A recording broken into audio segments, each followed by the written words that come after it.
বন্ধুগণ, কবিরাজি কিতাব, কবিরাজের কাছে যখন আপনি যাবেন, কবিরাজ টাকা পয়সা নিবে, নিয়ে আপনাকে প্রথমে বলক মারবে অথবা আপনাকে বিভিন্ন কিছু তাল বাহানা দেখাবে।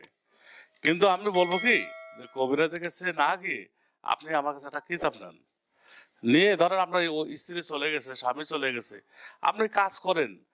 এখন ভাবতেছেন হুজুর, এই কবিরাজ তো অনেক বড় জিনিস, কবিরাজ তো আমরা এটা পারবো না, আমরা তো কবিরাজে কখনো এগুলো যাই নাই, করি নাই, বুঝি না। তাতে কি হয়েছে? আপনি যদি বাংলা পড়াশোনা জানেন তো ঠিক আছে, আপনি নেন। এই যেটা লজ্জাতুন্নেসা, মনে করুন এটা দাম 6-7 হাজার টাকা দাম। আপনার স্বামী চলে গেছে, স্ত্রী চলে গেছে, আপনি কিতাবটা নিয়ে একটা কাজ করেন এখানে, কাজটা করার পর দেখবেন চলে আসছে, আপনার স্বামী চলে আসবে। আসার পর আপনি কিতাবটা ঘরে রেখে দিলেন, আবার দেখবেন 2 দিন পর আর একটা কাজ করবেন আপনি। তো এইভাবে আপনি দেখবেন যে আপনি একদিন কবিরাজ হয়ে গেছেন। যদি বাংলা পড়তে পারেন আপনি নিয়ে নেন, এগুলো অনেক পাওয়ারফুল কিতাব। আমি বাংলাদেশে আমি দেখছি যে কবিরাজের কাছে কম কিতাব বিক্রি করি, আর কবিরাজ আমার কাছে কিতাব নিয়ে কখনো সফলতা অর্জন করতে পারে নাই। কেন পারে নাই?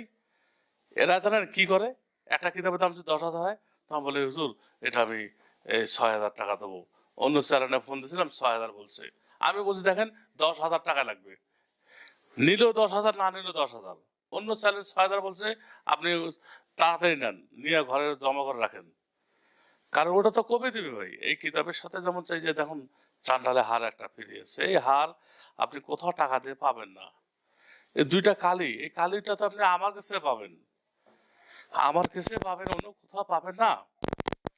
এই কালি 2টা দাম 2,000 টাকায়, যে কাগজ, এই যে দেখুন এই কাগজটা আপনি খোঁজেন বাংলাদেশে, যদি আপনি পাবেন না কোথাও। তো আপনি এইভাবে কিতাব নিয়ে নিজে কাজ করবেন, আমি আপনাকে শিখাবো। আপনি প্রয়োজনে আমার বাড়ি চলে আসবেন। আসে তো, আমার বাড়িতে অনেক মানুষ আছে, অনেক আসে, যারা মহিলা মানুষ তাদেরকে আমার বাড়িতে নেই, যারা পুরুষ মানুষ ওদেরকে আমি অন্য জায়গায় নেই, যেখানে ক্লাস করি, আমার যে স্কুল আছে আমি ওখানে ওদের করাই আমি, ইনশাল্লাহ। বন্ধুগণ, আজকে পর্যন্ত ভালো থাকবেন, কুরিয়ার সার্ভিসে দিতে পারবেন, আর একটি লাইক দিবেন। ওমা তৌফিক ইল্লা বিল্লাহ।